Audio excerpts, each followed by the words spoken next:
Sure. Let's get going. Let's get a move on. Happy New Year! So, you want to get into screenwriting. Is it your New Year's resolution? Is it something you've always wanted to get into but you've never really knew how to? Or you've just had an idea for a great film and you want to know how to get started? Well, what can we do about that? How can I help you? Hi, my name's Sian. I'm a self-taught screenwriter of 8 years. I am now studying film and TV at university and I want to help teach other people to screenwrite through what I've learned over the years teaching myself. Was that a good enough introduction? Because I'm not doing it again. A long time ago, I started screenwriting before I even really knew what it was or what I was doing. It wasn't until a few years later that I realised screenwriting was actually a career option. So then I actually started following and pursuing screenwriting, and now I am at university studying film and TV, focusing on my screenwriting.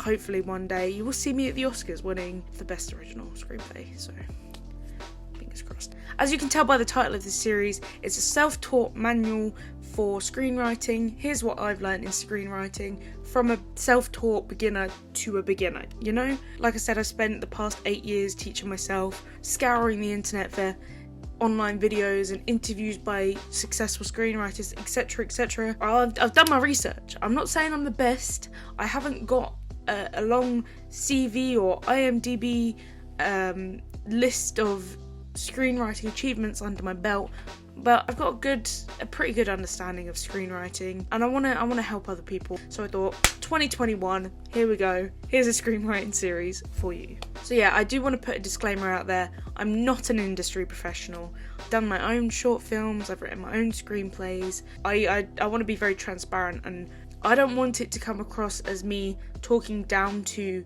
anyone watching, because I'm in the same boat as you guys. I'm learning as I go along. I'm still a beginner. I just want to give you the knowledge and the tips and advice that I've learned in writing a good story.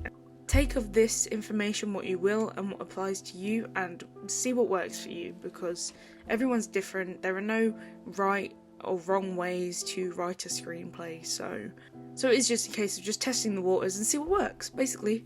So you've read the title, you've read the series title, you're here for a reason. Let's just jump straight into it, shall we? So, to start writing a screenplay, you have to have an idea. Do you have an idea? Do you have your elevator pitch? I have no idea. So in this episode, I'm going to talk about the Lightbulb idea, developing the idea, and creating a basic structure so you have a good idea of what the screenplay is going to be about. Coming up with ideas is almost like the easy part. It's deciding which ideas you want to run with and which ideas have potential to actually be a good screenplay, even though it's a tough pill to swallow if you really want to be a screenwriter.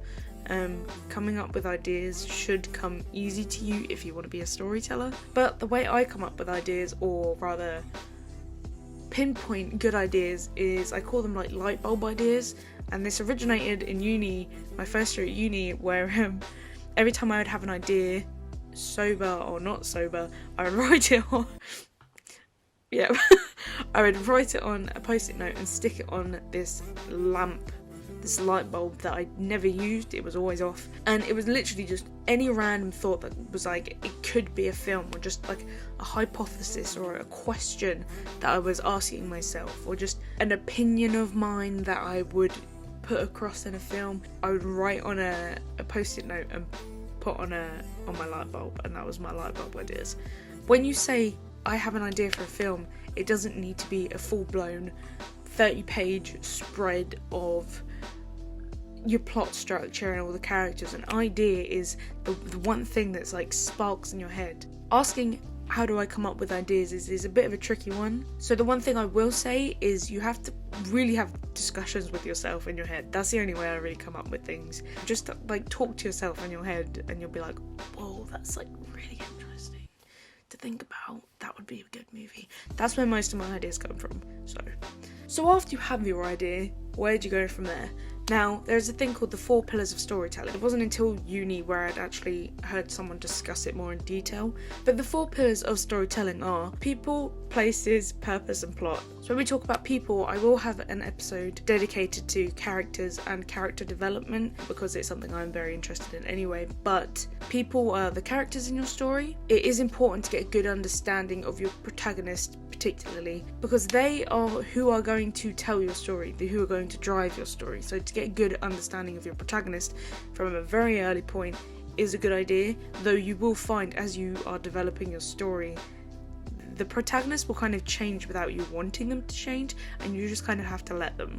But people also include your antagonist, you know, you have your love interest if you've got a love interest. So your place is your arena, when and where the story takes place, the world that you're creating. And now this might be quite an obvious choice for you from the get-go when you think of your story, but don't be married to the idea. When we think about such an iconic story like the Romeo and Juliet story, we know that this idea has been used so many times, and a good example would be Romeo and Juliet. When you're talking about place, it is very malleable, it is very subjective to you as the writer, so have fun with it.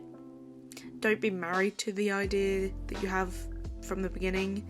When we talk about purpose, it's what you want the audience to take away from your story, whether that be a question that you want them to think about, or whether you are trying to tell them your opinion or answer the question for yourself within your story. By having a well thought out purpose from the get-go, it will help you a lot when it comes to actually writing the screenplay. So maybe think about philosophical questions that you want to discuss or answer, or an opinion of yours that you want to tell through your story. Basically, long story short, what is the message? What is the core of the story? And the plot is the structure of the story itself. Now again, I will have an episode dedicated to developing a plot, but a plot is something as simple as a beginning, a middle, and an end. And we all know that every good story has a beginning, a middle, and an end. I think, who was it? Aristotle. There we go. Oh my god. Aristotle. In his Poetics, the Greek philosopher Aristotle put forth the idea the play should imitate a single whole action. A whole is what has a beginning, a middle, and an end.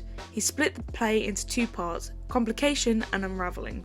Ooh, I like that. Any good story also has like an emotional arc, character development. You know, there are so many different plot structures that you can find online and, you know, apply to your story. And like I said, I will have an episode dedicated to different plot structures and applying those to your story. But to get a good understanding of your basic plot structure, I want to introduce you to Dan Harmon's Story Circle. I feel like it's more beneficial to learn the rules of storytelling properly before you try and break the rules you don't really understand, if that makes any sense. A lot of screenwriters will say the same thing. There are no rules to storytelling and script writing, but at the same time, over the years, we've learned what works and what doesn't work, so it's a good idea to learn what works first, and then understand those rules, and then you can try and break them and be a bit more adventurous. So I want to refer to and familiarise you with Dan Harmon's Story Circle before we go on to further episodes where I go in a bit deeper and we can develop plot structure a bit more in depth. And I find that Dan Harmon's Story Circle is very effective for very simple scenes and stories, but it's also very useful for structuring more complex multi-storyline screenplays too. It's a circle that's split up into 8 segments basically, and you have the first act, which is segment 1 is you. The character is in a zone of comfort. This is the introduction to the protagonist and the world that they're in. It's the equilibrium. Segment 2, need. But they want something. What is their goal? What is the thing that kickstarts a story? In the second act, third segment is go. They enter an unfamiliar situation. This is where the story kind of gets going and things start to change, which creates a domino effect basically. But segment 4 is search. They adapt to it. We have segment 5, find. This is where they get what they want, or they find what they want. But segment 6 is take. They pay a heavy price for it. And in the third act, we have the 7th segment, which is return. They return to their familiar situation. And segment 8 is change, having changed.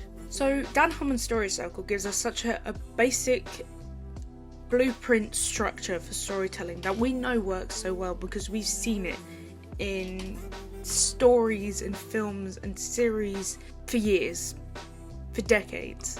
But the beauty with his story circle is that it's so simple that yes, it can come across really like formulaic, that people don't like that, but it can be adapted quite easily. Once you learn how the story circle works, like I said, you can start to play with the rules a little bit and break the rules. So you can take out some of the segments. You don't have to have all 8 segments. Just please let me. So your homework for the next episode is think of an idea or use the idea you already have and apply it to Dan Harmon's story circle.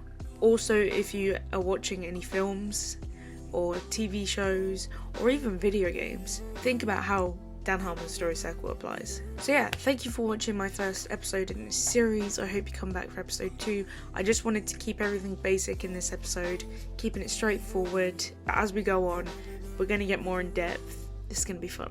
I'm going to have fun. This is going to be fun. So yes, this is episode 1 of my 10 episode Here's What I've Learned in Screenwriting, a self-taught manual for beginners. If there is anything that you would like me to talk about specifically, I might already have an episode coming up. I'm listening to any suggestions of anything you would like to discuss. After all, this is a discussion. I would like to discuss this with you because I still have a lot to learn. So this is going to be fun for all of us. It's a chill screenwriting place for everyone. Anyway, that's all I have to say about that. I hope you have a good evening and thank you for listening.